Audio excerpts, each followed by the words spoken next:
जो हमारा नया सिलेबस है 2020 और 21 के बच्चों के लिए, आगे नहीं कम आएगा ना पीछे साल के बच्चों के लिए, आगे जो बच्चे आएंगे उनको सारे पढ़ना पड़ेगा। ये तुम्हारे लिए इतनी वो की हुई है 30%। तो इससे जो रिफ्लेक्शन है वो स्पेक्ट्रल मिरर जो भी पूरा है वो सारा कट है। तो हमने लेकिन डेफिनेशन और लॉ इसका जरूर देख लेना है क्योंकि स्पेक्ट्रल मिरर कट है, ठीक है। और बाकी इन्होंने डेफिनेशन तो करनी है और उसके बाद हमने कौन सा पार्ट पढ़ना है, रिफ्रैक्शन। अब दोनों में डिफरेंस देखते हैं। सबसे पहले 8th क्लास में भी आपने इसको पढ़ा होगा,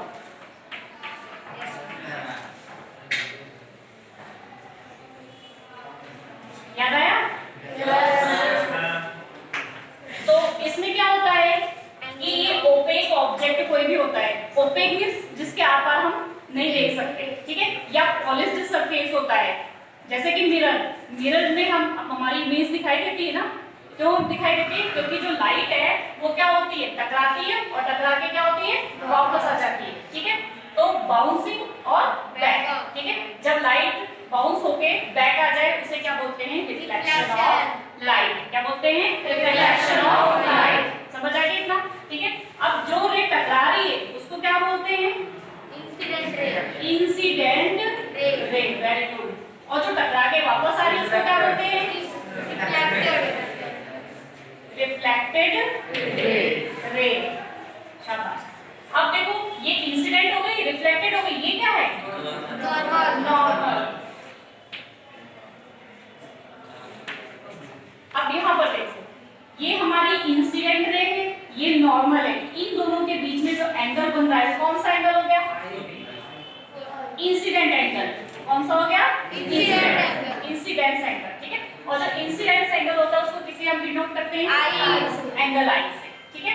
अगला हमारा क्या है, रिफ्लेक्टेड रे है और नॉर्मल के बीच में कौन सा एंगल बन रहा है, रिफ्लेक्टेड एंगल, ठीक है। ये तो रूल पढ़ लिया हमने, इसमें डायग्राम में देख लिया कि incident ray, reflected ray, normal, incident angle, reflected angle, ठीक है। और रिफ्लेक्शन क्या होती है, द बाउंसिंग बैक, ठीक है। बाउंस हो रही है लाइट और क्या हो रही है, बैक आ रही है, ठीक है। समझ में आ गया? या स्ट्राइक हो रही है, टकरा रही है, टकरा के वापस आ रही है। समझ आ गया सभी को कि रिफ्लेक्शन क्या होता है? अब इसके लॉ देख लेते हैं। फर्स्ट लॉ इसका देखो, जो भी एंगल आई है, एंगल आई हमेशा किसके इक्वल होता है, एंगल आर के। हमेशा always angle I is equal angle R. अगर यहाँ पे 30 डिग्री बन रहा है तो आगे भी क्या होगा, 30 डिग्री, ठीक है। यहाँ 40 बन रहा है तो यहाँ भी 40 अप्रॉक्स। कई बार थोड़ा बहुत आगे पीछे हो जाता है बट अप्रॉक्स दोनों क्या होता है, बराबर। फर्स्ट लॉ क्या है हमारा, इंसिडेंट एंगल हमेशा रिफ्लेक्टेड एंगल के क्या होती है, इक्वल। फर्स्ट लॉ समझ में आ गया? अब सेकंड लॉ देखो, incident ray, reflected ray, normal कहाँ होती है, सेम। ऑल क्या है, all line in same plane, all line same plane, तीनों एक ही जगह आ रही है ना, ठीक है। क्या है, incident ray, reflected ray, normal कहाँ है, all in the same plane. समझ आ गया सभी को, ठीक है। ये हो गया हमारा रिफ्लेक्शन। रिफ्लेक्शन में इस बार के लिए आपको इतना ही पढ़ना है, ठीक है। इसके बाद अगला पार्ट जो हम करेंगे वो क्या होगा, रिफ्रैक्शन, ठीक है। नेक्स्ट हमारा क्या है, रिफ्रैक्शन।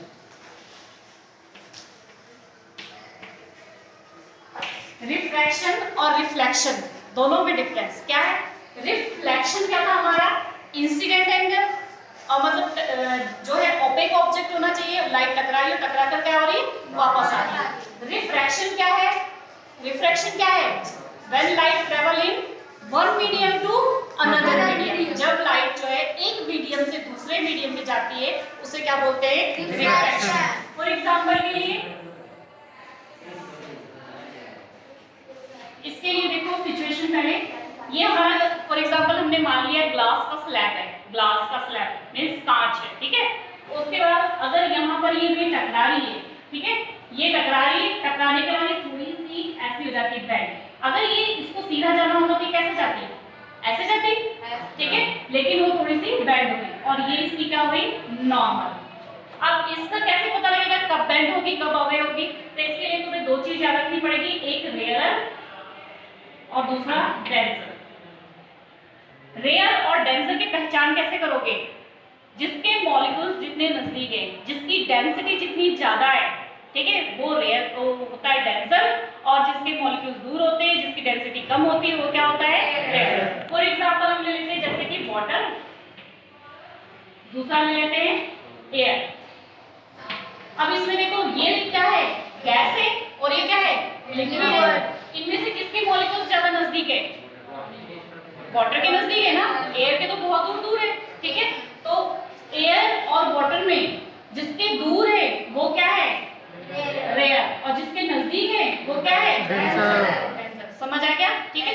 एक और देखते हैं हम, एक हम ले लेते हैं ग्लास, ठीक है, दूसरा ले लेते हैं वाटर। अब अगर इन दोनों को कंपेयर करना है और आपसे किसी ने पूछा कि इसमें रेयर कौन सा है और डेंसर कौन सा है, तो रेयर कौन सा है, डेंसर कौन सा है, ग्लास है कि वाटर है, ग्लास क्या है डेंसर, वाटर क्या है रेयर। कैसे समझ में आया, दोनों की डेंसिटी देख के कि ये क्या है सॉलिड है और ये क्या है लिक्विड है, तो लिक्विड के मॉलिक्यूल्स थोड़े से दूर होते हैं और सॉलिड के क्या होते हैं बहुत नजदीक होते हैं। समझ आ गया। अब देखो यहां से जो है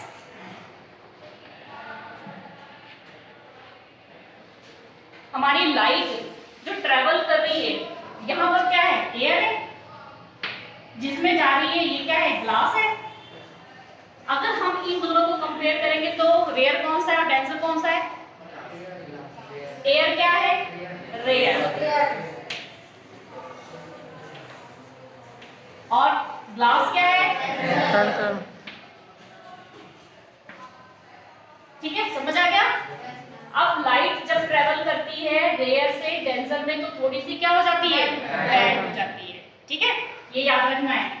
ये हो गई हमारी इंसिडेंट रे और ये क्या हो गई हमारी रिफ्लेक्टेड रे।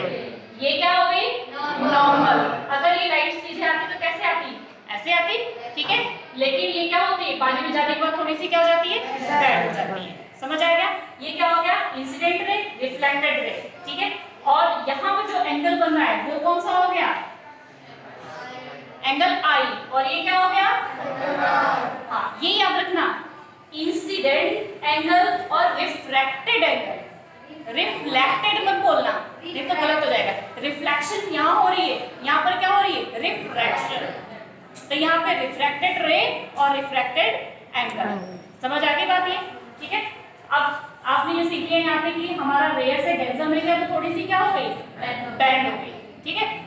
जब जो फिशिंग करते हैं फिशरमैन होते हैं उनको कभी कांटा डाल के देखा है कैसे डालते हैं, सीधा डालते हैं ना बिल्कुल yes.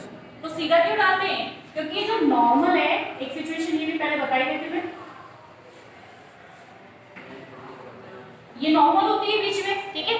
अगर उन्होंने सीधा डाला है तो वो क्या होगी ना इधर मुड़ेगी ना दूसरी साइड मुड़ेगी, वो सीधे जाएगी और जहां पे भी वो फिश वगैरह होगी वो सीधे कांटा वहां जाएगा। अगर वो टेढ़ा डालेगा कांटा तो क्या होगा होगा उसका कांटा यहाँ पर, उसे दिखेगा कहां पर यहाँ पर, जिससे कि वो शिकार करना क्या हो जाएगा मुश्किल हो जाएगा। समझ आया, ठीक है, कि वो सीधे क्यों डालेगा ताकि उसको वो कांटा जो है सीधा दिखाई दे, जहां पर उसका शिकार है वहां पर मिल जाए। अगर वो टेढ़ा डालेगा तो उसका कांटा होगा यहाँ पर लेकिन उसे दिखेगा क्या, समझ आ गई बात, ठीक है। और ये जो है हमारा यहाँ पर यहीं पर नॉर्मल है और यहीं पर हमारा इंसिडेंट एंगल है और यहीं पर हमारा क्या है रिफ्लेक्टेड रे और रिफ्लेक्टेड एंगल, ठीक है। अब सेम वही लॉ यहाँ पर भी बनता है कि इंसिडेंट एंगल और रिफ्रैक्टेड एंगल दोनों हमेशा क्या होते हैं इक्वल होते हैं, ठीक है। तो यहाँ पर अब देखो क्या होगा, यहाँ पे इक्वल होंगे नहीं होंगे, क्यों नहीं होंगे, क्यों नहीं होंगे, देखो ये नॉर्मल के ऊपर ही बन रही है ना, हम एंगल जो लेते हैं वो नॉर्मल और रे के बीच में लेते हैं, तो जब रे इसके ऊपर ही है तो हमेशा इसमें क्या होगा angle I is equal to 0, angle R is equal to 0। समझ आ गया, ठीक है। नेक्स्ट थर्ड सिचुएशन पे चलते हैं।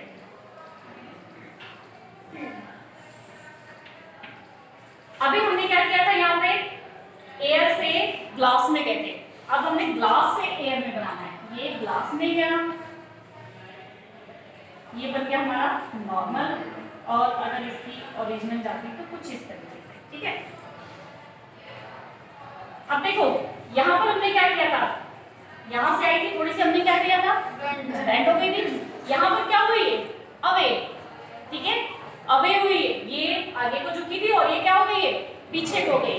तो अब यहाँ पर देखो ये क्या है, ग्लास, ये क्या है, एयर। तो लाइट कौन से मीडियम से कौन से मीडियम में आ रही है, डेंसर से रेयर में। जब लाइट डेंसर से रेयर में आती तो थोड़ी सी क्या होती है, अवे, बैंड नहीं, क्या होती है, अवे। समझ आ गया। सेम सिचुएशन, ये इंसिडेंट रे और ये क्या है, रिफ्लेक्टेड रे, ये क्या है, नॉर्मल। इन दोनों के बीच का एंगल इंसिडेंट एंगल, इन दोनों के बीच का angle reflected angle, refracted angle. समझ आया इतना। तो इसमें ये जो याद, यहाँ पर ग्लास कौन सा मीडियम था, बोलो, डेंसर। और एयर कौन सा मीडियम था, रेयर। ठीक है। When light travel rare medium to denser medium, तो क्या होती है वो, बैंड। ठीक है। When light travel denser medium